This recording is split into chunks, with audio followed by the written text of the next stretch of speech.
Todos sabemos que Germânico foi um grande general, que infelizmente morreu antes de usar todo o seu potencial. Uma coisa que pouca gente sabe, é que teve uma vez em que ele quase teve que tirar a própria vida para acabar com um motim. Se você não sabe dessa história, fique aqui até o final e descubra como isso foi acontecer. Antes de iniciar, eu gostaria de agradecer por sua visualização, e quero pedir que se inscreva se não for inscrito, considere se tornar membro, aqui ou na campanha do Apoie-se, e nos ajude diretamente. Outra opção é comprando qualquer produto da descrição, livros e camisetas sempre estão na descrição e no primeiro comentário. Com sua ajuda ficaremos cada vez mais fortes. Bora para o vídeo. Assim como seu pai, Germânico era extremamente popular entre os soldados e o povo de Roma, afeição que continuaria a ser nutrida muito tempo após sua morte. Sabemos que pelo menos uma unidade auxiliar romana, e, talvez, todo o exército, celebrava anualmente seu aniversário no século III depois de Cristo. Urbano, belo, de cabelo loiro, atlético, ele tinha trabalhado arduamente para desenvolver suas pernas, que eram muito finas na juventude, seus modos eram tranquilos e corteses. Uma vez, assim como seu pai, Germânico levou a esposa e os filhos para sua província. Sua esposa era Agripina, filha de Agripa e da filha de Augusto, Júlia. De muitas maneiras, ela personificava a matrona romana ideal. Um grupo muito celebrado como ideal, virtuoso, trabalhando na administração do lar, no apoio ao marido para o desenvolvimento da sua carreira, e produzindo a próxima geração de cidadãos romanos. O casal teve 9 filhos, muito acima da média numa época em que as taxas de natalidade entre as famílias senatoriais e de equestres estavam em declínio, mas apenas 6 dessas crianças, 3 meninos e 3 meninas, sobreviveram à infância.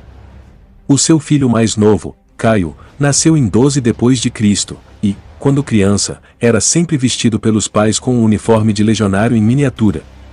Foi por isso que os soldados o apelidaram de Calígula, que significa botinhas, de onde surgiu o apelido do imperador Calígula. A morte de Augusto no ano 14 provocou perturbações em todo o império, pois a maioria da população mal se lembrava de uma época sem o príncipe do Senado. A incerteza, aliada à falta de campanhas durante aquele verão, produziu motins entre as legiões, primeiro na Panonia, e, então, no Reno. Os soldados reclamavam das pesadas deduções dos seus salários, tanto os oficiais, para custear uniformes, equipamentos e tendas, como as não oficiais, na forma de subornos aos centuriões para evitar fadigas desnecessárias. Sob Augusto, o processo de transformar o exército romano numa força profissional tinha sido praticamente completado. No começo do Principado, legionários deviam servir por 16 anos, seguidos de mais 4 anos como veteranos, quando finalmente seriam dispensados das tarefas normais, porém ainda poderiam combater. As guerras quase constantes dessas décadas levaram ao aumento dos períodos para, respectivamente, 20 anos e 5 anos. A mudança foi ressentida, em especial porque um tempo maior de serviço foi exigido de um número imenso de homens após a grande crise de 6 e 9 depois de Cristo. Augusto tinha tanta necessidade de soldados que nesses 2 anos reintroduziu o alistamento compulsório, o que se tornou extremamente impopular, em especial na Itália.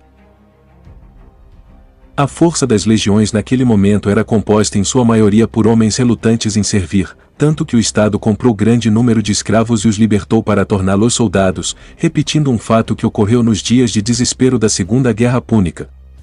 Embora tais homens recebessem a cidadania juntamente com sua liberdade, Augusto insistia em que servissem em unidades distintas, em vez de nas legiões.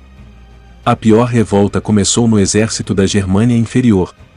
Comandado por Aulo Cecina, oficial muito experiente que sempre era nomeado para cargos de responsabilidade, subordinado aos membros mais jovens da família imperial. Nessa ocasião, onde ele estava meio inativo, suas 4 legiões se revoltaram, abandonando completamente toda a disciplina. Os primeiros alvos dos ressentidos soldados foram os centuriões, muitos dos quais foram aprisionados e açoitados. Germânico estava na Gália supervisionando a cobrança de impostos, mas logo foi para o acampamento do exército. Foi saudado por uma recepção normal oferecida a um comandante, e conseguiu com alguma dificuldade impor certa ordem, pois os homens o bombardearam com reclamações sobre dispensas atrasadas e as más condições com que era pago o seu leal serviço.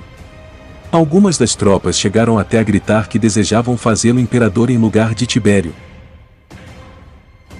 Surpreso, Germânico tentou abandonar a reunião, e quando alguns soldados bloquearam seu caminho, ele chegou ao ponto de desembainhar a espada, ameaçando tirar a própria vida se os soldados não recobrassem a lealdade devida.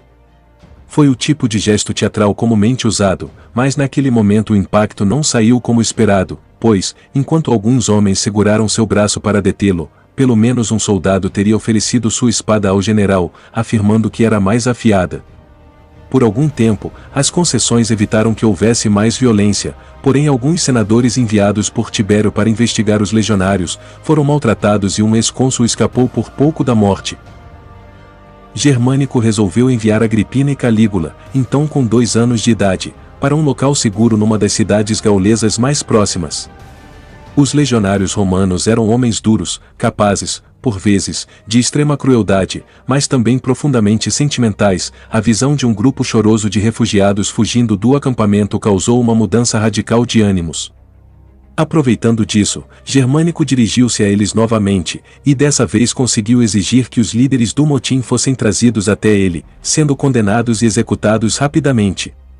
Entretanto, para evitar que o problema voltasse a acontecer, ele também dispensou diversos centuriões que foram julgados culpados de receber propina de seus homens. Várias das concessões, inclusive a dispensa imediata daqueles cujo tempo de serviço havia vencido e o retorno do padrão anterior de 16 anos de serviço, mais 4 como veterano, foram anunciadas pouco tempo depois.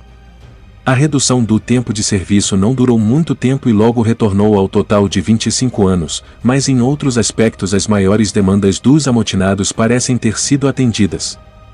Depois de novas execuções sumárias e de escaramuças em outro acampamento, o motim do exército da Germânia Inferior terminou. Percebendo o resultado desse último incidente, Germânico teria dito que isso não foi uma cura, mas um desastre. Após isso Germânico teve de volta a lealdade das tropas, e assim poderia se concentrar em retornar suas campanhas contra as tribos bárbaras. O que vocês acharam desse motim? Já imaginaram se Germânico realmente tirasse sua própria vida? Como seria a continuação das campanhas contra os alemães? Quem será que iria tomar a frente? Uma outra hipótese é a de o que poderia ter acontecido se ele aceitasse se tornar imperador por meio de suas tropas. É bem provável que grande parte das legiões de todo o império ficariam do seu lado contra Tibério, mas quem será que se sairia vencedor dessa guerra civil e comandaria o Império Romano? Muito obrigado a todos vocês que assistiram até aqui, espero que tenham gostado. Se gostou, deixe seu like e compartilhe com o máximo de pessoas que puder, e não esqueça de nos seguir no Instagram. Conto com vocês, fiquem com Deus e até o próximo vídeo.